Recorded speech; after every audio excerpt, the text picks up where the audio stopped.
Hello everyone, আমার YouTube চ্যানেলে তোমাদের সবাইকে স্বাগত জানাই। আশা করি তোমরা সবাই সুস্থ আছো, ভালো আছো। আজকে তোমাদের সাথে আমি নোট বই, সুকুমার রায়ের লেখা নোট বইয়ের প্রশ্ন উত্তরগুলো আলোচনা করব। প্রত্যেকটা লাইন বুঝিয়ে কোশ্চেন অ্যান্সার কিছুটা সলভ করে দিয়েছিলাম। এইগুলো কিন্তু আমার কোশ্চেন অ্যান্সার সলভ করা আছে। সেই ভিডিওটা আমি অনেকদিন আগেই আপলোড করে দিয়েছিলাম। কেউ দেখে না থাকলে চ্যানেল থেকে দেখে নিতে পারো, বা এই ভিডিওর ডেসক্রিপশনে আমি লিঙ্কটা দিয়ে দেবো। এটা হচ্ছে সেকেন্ড পার্টটা, মানে এই 7-এর দাগ থেকে আমার আলোচনা করা হয়নি। 7-এর দাগ থেকে সমস্তটা যেটা আছে সমস্তটাই তোমাদের সাথে এগুলো আমি শেয়ার করব। তো ভিডিওটাকে কেউ স্কিপ না করে দেখতে থাকো, পুরোটাই শেয়ার করব। আর এগুলো কিন্তু আগের ভিডিওতে করা আছে, তোমরা কিন্তু ডেসক্রিপশনে লিঙ্ক দেওয়া থাকবে, সেখানে ক্লিক করে চেক করে নিতে পারো। 7-এর 1-এ দেখো কি আছে। ভালো কথা শুনলে কবিতার লোকটি কি করে? ভালো কোনো কথা শুনলে লোকটি সঙ্গে সঙ্গে তার নোট বইতে কি করে দেখো, লিখে রাখে। 7-এর 2 দেখো কি আছে। তার শোনা কয়েকটি ভালো কথার নমুনা কবিতা থেকে খুঁজে নিয়ে লেখো। ছেলেটির শোনা কয়েকটি ভালো কথার কয়েকটি নমুনা হলো: ফড়িংয়ের কটা ঠ্যাং, আরশোলা কি খায়, আঙুলে আঠা লাগলে চটচট করে কেন, কাতুকুতু দিলে গরু কেন ছটফট করে, ইত্যাদি। তারপরে নেক্সট দেখো 7-এর 3 দাগে কি আছে। 7-এর 3-এ আছে দেখো কিলবিল, ছটফট, কটকট, টনটন, এগুলো কি ধরনের শব্দ? তো দেখো এখানে লিখে নিয়েছি কিলবিল, ছটফট, কটকট, টনটন এগুলো হচ্ছে ধনাত্মক শব্দ। তারপরে দেখো 7-এর 4 দাগে কি আছে। 7-এর 4 দাগে দেখো আছে মাথা ঘামানো এই বিশিষ্টার্থক শব্দ বন্ধের অর্থ কী? মাথা ঘামানো এই বিশিষ্টার্থক শব্দবন্ধের অর্থ হলো বুদ্ধি খাটিয়ে চিন্তাভাবনা করা। তো 7-এর 4-এ এটা ছিল। এবার চলো আমরা দেখে নিই 7-এর 5 দাগে কি আছে।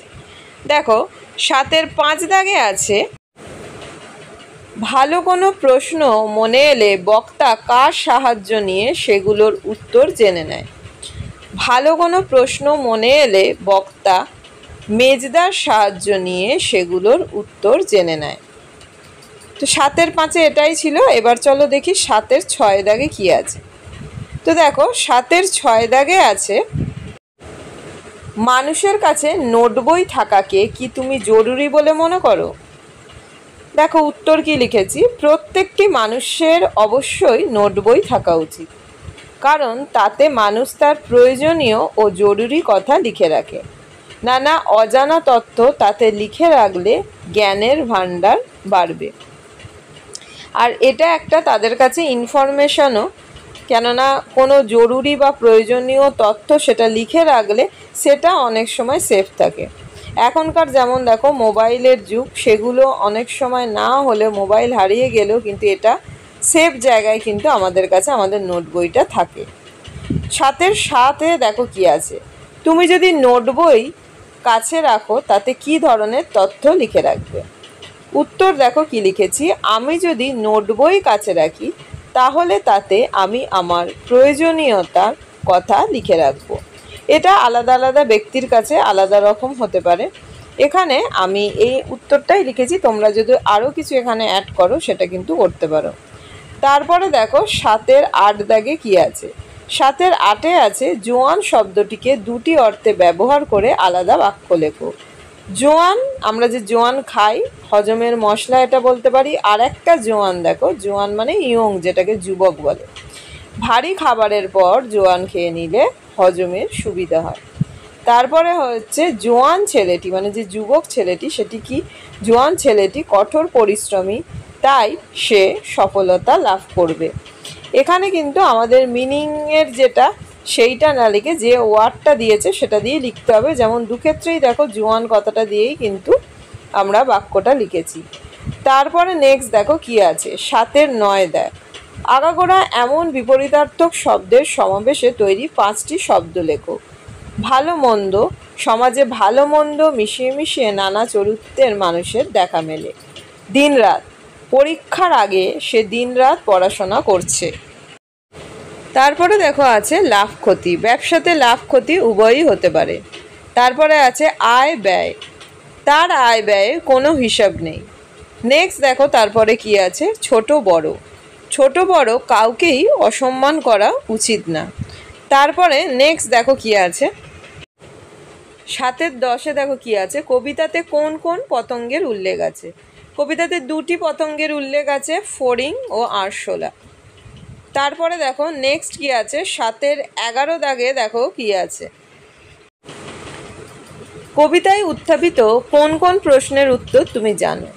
কবিতায় উত্থাপিত অনেক প্রশ্নের উত্তর আমার জানা আছে, যেমন ফড়িংয়ের 6টা পা, আরশোলা নোংরা বাসি খাবার খায়, কাতুকুতু দিলে গরুর অস্বস্তি হয় তাই সে ছটফট করে, যুদ্ধের সময় দামামা বা ঢাক বাজানো হয়। তো 7-11 দাগে এটা ছিল। এরপরে চলো আমরা দেখে নিই যে 7-12তে কি আছে। 7-12তে দেখো কি আছে, কোন প্রশ্নগুলি পড়ে কবিতাটিতে তোমার কবির খেয়ালি মনের কল্পনা বলে মনে হয়েছে।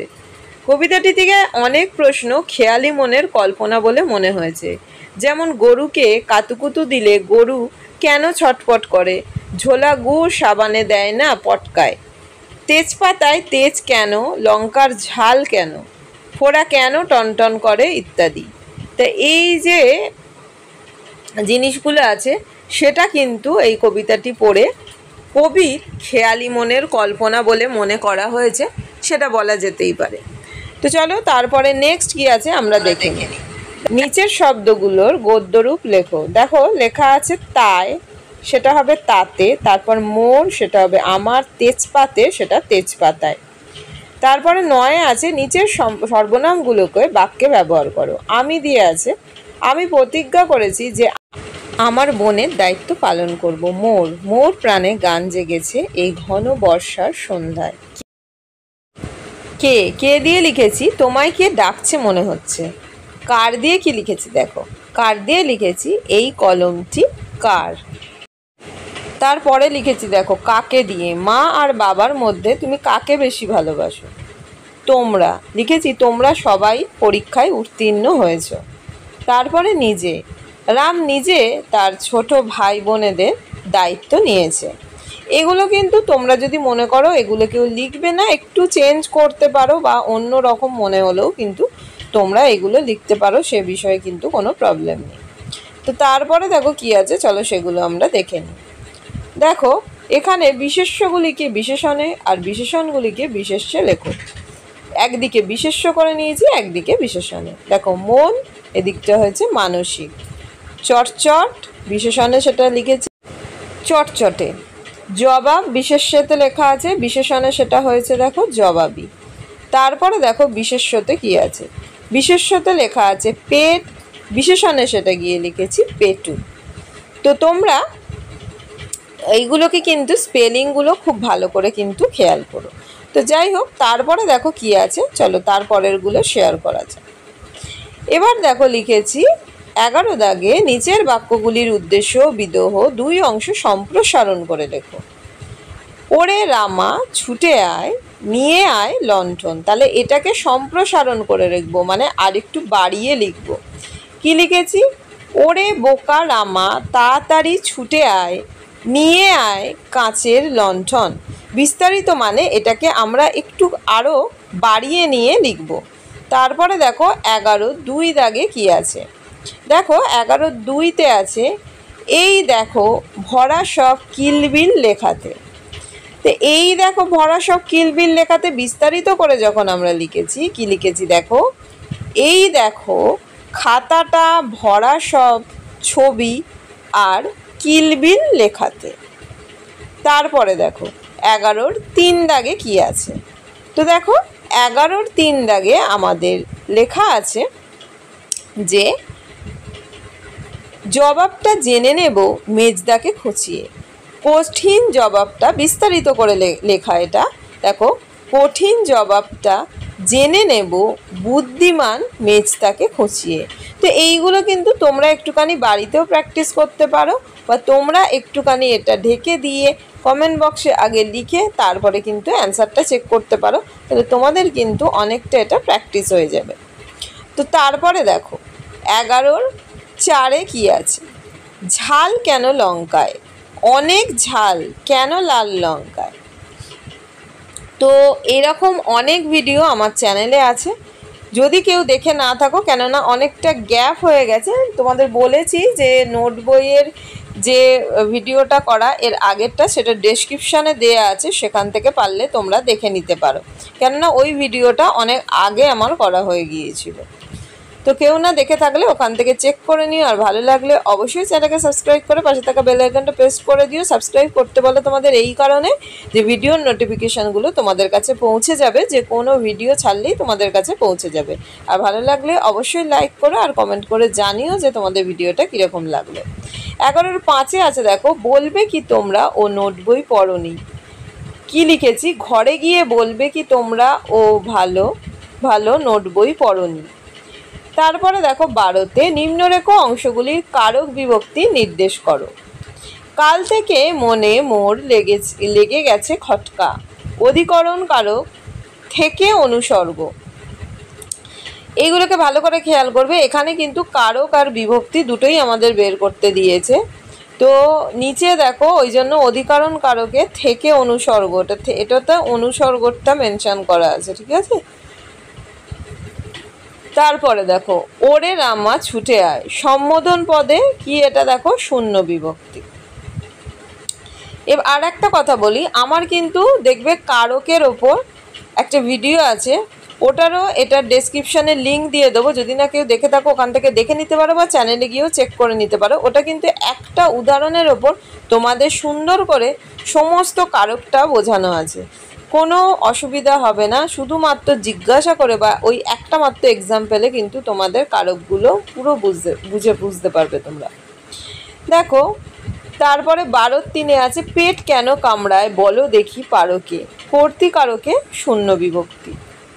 তারপরেরটা দেখো 12-4 কি আছে, নিজে নিজে আগাগোড়া লিখে গেছি আমি এটাও কি কর্তৃকারকে শূন্য বিভক্তি।